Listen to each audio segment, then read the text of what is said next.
Welcome to Gaming Fin, your channel for everything related to the gaming industry and the financial markets. And I'm so sorry, my friends, I haven't uploaded for a whole month. I was very busy on my other channel, my gaming channel.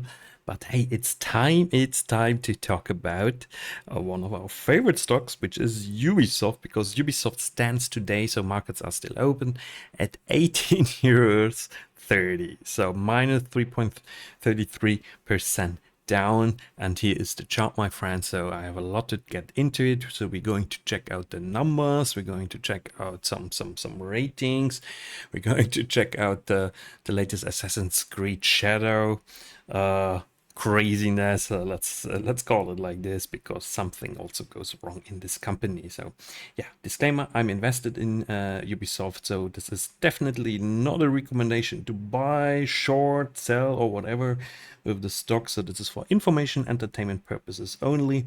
So I'm just telling you here a little bit about my experience and what I'm doing and what I'm seeing. So guys, where are we? We are under this beautiful little blue line that you can see here. This beautiful blue line, we're under it.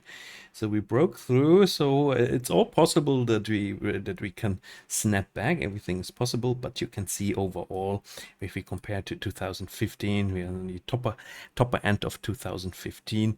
So we're finally, or soon, we are closing this incredible gap. I mean, you have to imagine, you have a gap like from like 20 years, and you go up like over 100 years, and then and like 8 years, no, 10 years later, gap is closed, and some people make money and some people lost a lot of money. So most probably people were not selling, so they were still holding Ubisoft and were selling them on the way down, especially the institutional investors, I assume, and the private investors were picking up the stock like me, so around 45 euros for the first time, and then I was buying it up on the way down. And then like probably also a lot of other individual retail investors, I also started to buy up this stock here in this range between the 20 and the 30 euros. But hey, we are back in the lows. And is this now the massive chance? Maybe if we go back to 28 euros, 30 euros, then you would make over 50%. So is this the chance to get into Ubisoft right now? I mean, that's really a good question, my friends. And for this, I would say we can go and check out the numbers. So here are the numbers. So Ubisoft reports first quarter 24-25 sales. So this is now a little bit more into the details. So therefore, I'll give you a short overview, and then we jump back to some other elements of the whole Ubisoft story.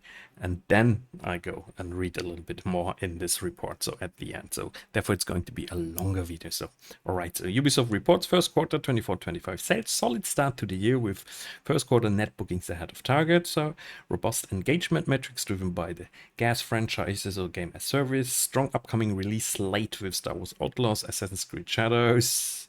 Those are two very important games. And then we have the targets confirmed. Net bookings 290 million euros ahead of the target of around 275 million. So if this is all as they write, then it's good. So mostly it is like this. So then definitely some good news. So sales are 12% up in the first quarter with regard to the first quarter last year. Net bookings are also up 8.3%. I just said digital net bookings 6.6% up, and a back catalog net bookings only 1.5% up. So this is actually a little bit disappointing. So we're going to read this after I covered some other elements. Sales and net bookings, here we are again.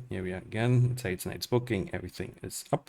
And the outlook, net bookings for the second quarter, I expect to come in around 500 million euros. So that's a story.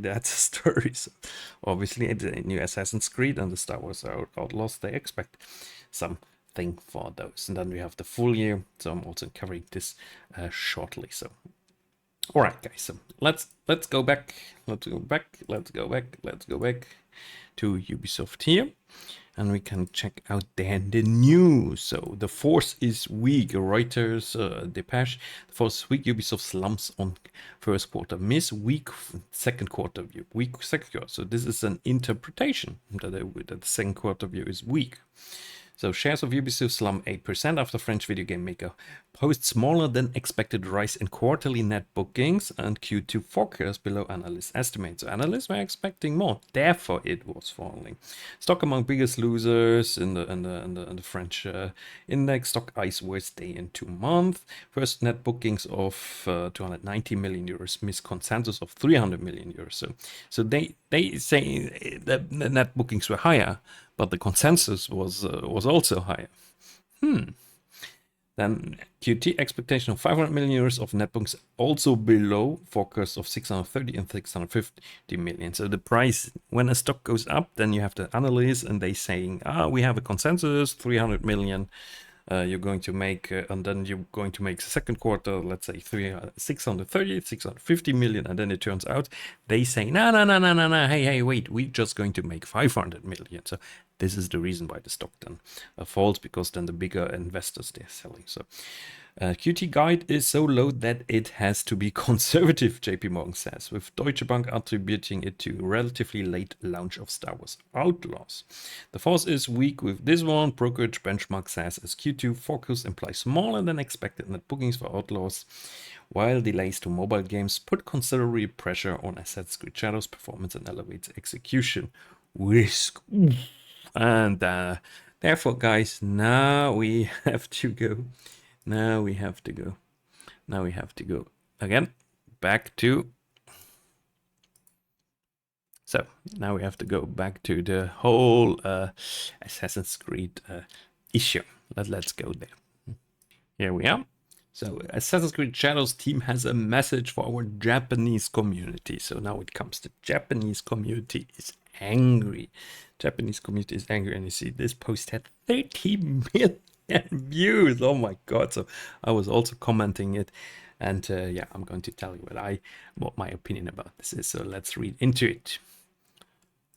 So here, to our esteemed Japanese community, a message from the Assassin's Creed Shadows development team. First, we want to express our heartfelt thanks for all your support for the Assassin's Creed series, which now has its own history spanning almost 20 years. Over this time, we have explored various settings, time periods, and characters from an Assassin's Creed during the Third Crusade to a Viking in the 9th century England and countless more. For many of our team, creating Assassin's Creed games set in feudal Japan has been a long cherished dream. Since the announcement of Assassin's Creed Shadows, we have received many positive reactions, but also some criticism, including from you, our Japanese players. We share your passion for history, deeply respect your care for the historical and cultural integrity of your rich heritage. We would like to address a few points to clarify our intention, creative decision. So what you have to say is creative decision. So Assassin's Creed, Ubisoft was taking creative decisions by putting this colored, let's call it colored samurai in the game, and the Japanese were really going into the history books to find out more about this character, Yasuke, I think they call him, and it turned out the decision by Ubisoft were extremely creative. So overall authenticity efforts. We have put significant effort into ensuring an immersive and respectful representation of feudal Japan. However, our intention has never been to present any of our Assassin's Creed games, including Assassin's Creed Shadows, as factual representations of history. That's okay, fine with me. Or historical character. So that's where they want to go now. Instead, we aim to spark curiosity and encourage players to explore and learn more about the historical settings we get inspired by. All good. Assassin's Creed Shadows is first and foremost designed to be an entertaining video game that tells a compelling historical fiction set in feudal Japan. So this is when they have policy decisions. If they have the woke agenda, guys, then at one point it simply is just a game for entertainment. All right. Our team extensively collaborate with external consultants, historians. So why consult with historians when your decisions are so creative? Researchers and internal teams at Ubisoft Japan to inform our creative choices. Despite these sustained efforts, we acknowledge that some elements in our promotional material in our promotional materials, now it comes, have caused concern with Japanese community. For this, we sincerely apologize. Okay, thank you. All game footage presented so far is in development and the game will keep evolving until launch. Might something change? It's a bit close. Based on the constructive criticism we have received, we will continue our efforts until we put this game into your hands and beyond. We also want to clarify that while we have been consulting with many people throughout the development process, they are in no way responsible for the decisions that are taken by the creative teams in the interests of gameplay and entertainment. So consequently, we respectfully request that any criticism not be directed at our collaborators, both internal and external. So oh my god. Creative liberties and historical inspirations. While we strive for authenticity in everything that we do, Assassin's Creed games are works of fiction. Look, now it's just fiction. So please never use the term historical for Assassin's Creed games. So because here just saying it's for entertainment and fiction purposes. So inspired by real historical events and figures. No, it's not. From its inception, the series has taken creative license and incorporated fantasy elements to craft in fantasy elements. Yeah, I know it. I mean, I like this game for the fantasy elements. I have to admit. So the fantasy element to craft engaging and immersive experiences. The representation of Yasuke, now it comes, in our game is an illustration of this. So he's a total fantasy character. Yasuke is a fantasy character. That's what they say here. His unique and mysterious life made him an ideal candidate to tell an Assassin's Creed story with setting of feudal Japan as a backdrop.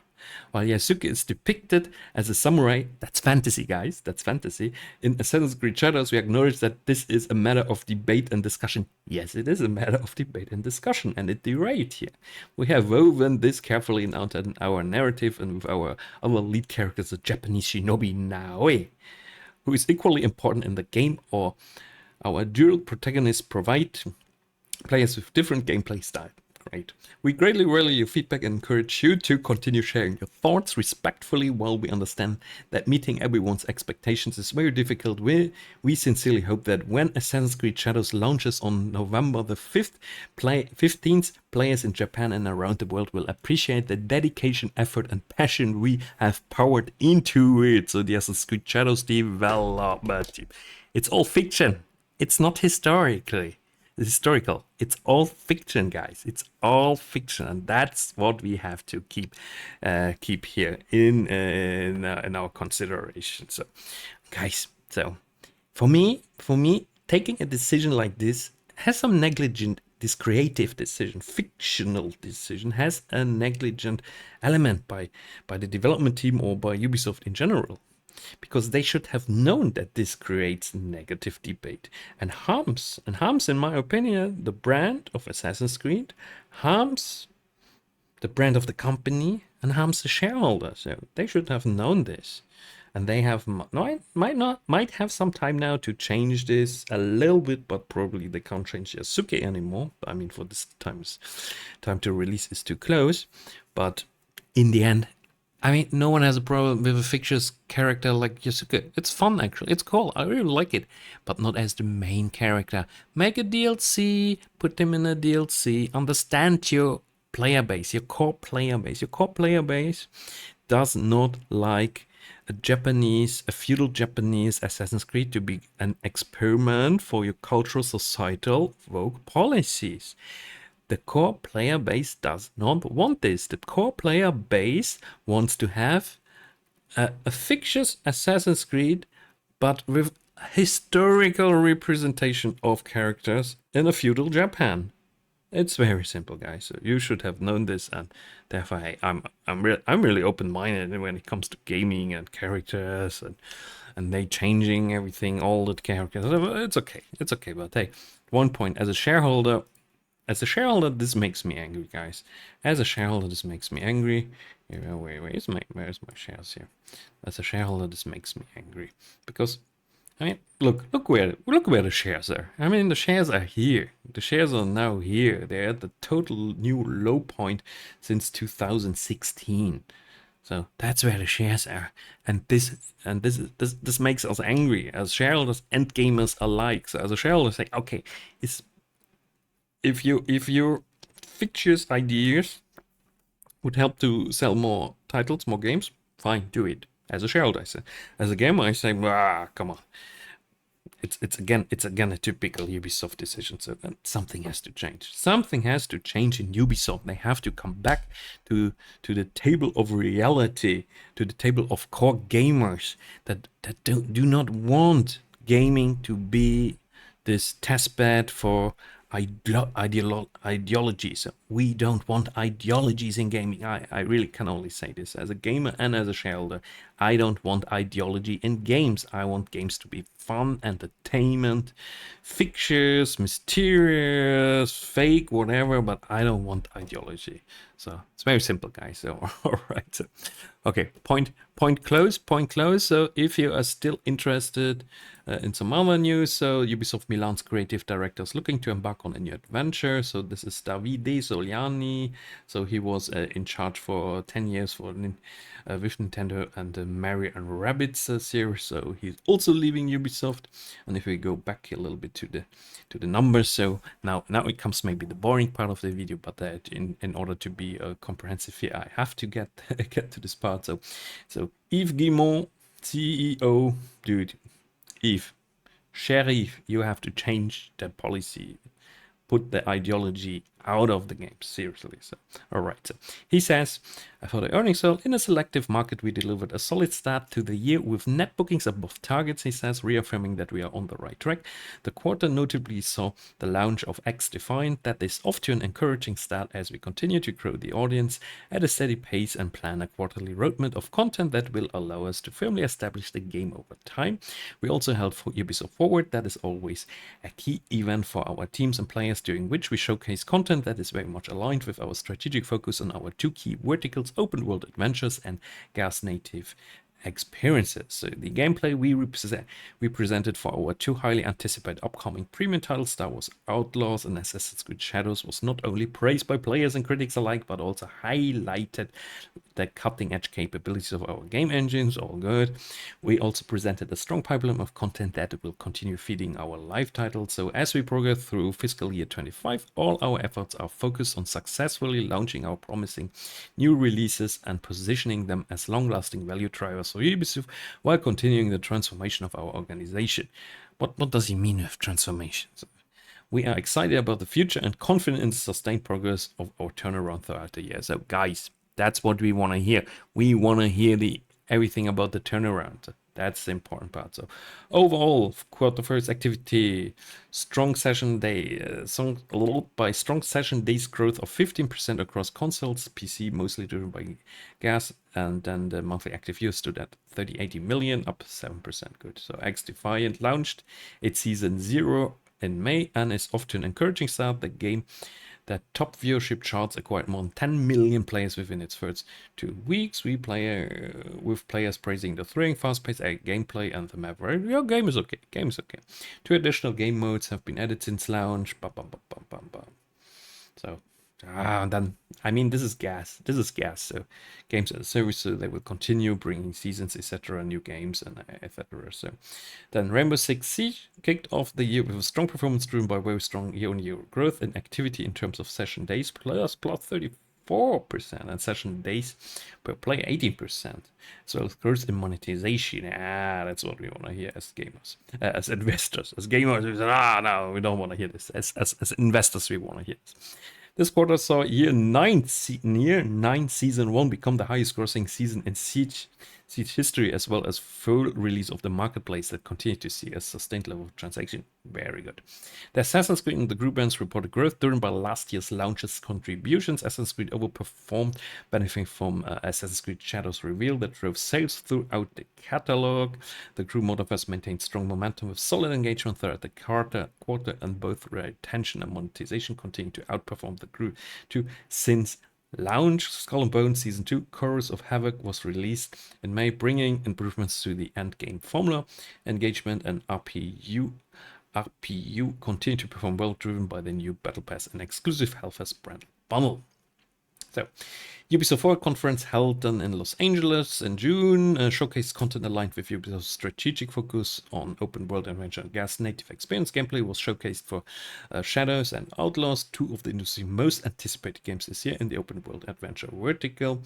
So Outlaws set to bring an immersive open world experience for the first time to the franchise. The gameplay showcased during the event notably highlight the visual quality enabled by the Snowdrop engine. More recently, Ubisoft held an in-person preview event for press and content creators with extended hands-on gameplay and showcasing their open world across multiple planets. This, combined with the virtual previews we are currently holding, is the biggest preview event for the press and content creators ever held at Ubisoft. The game has gone gold and is set to release in August 30.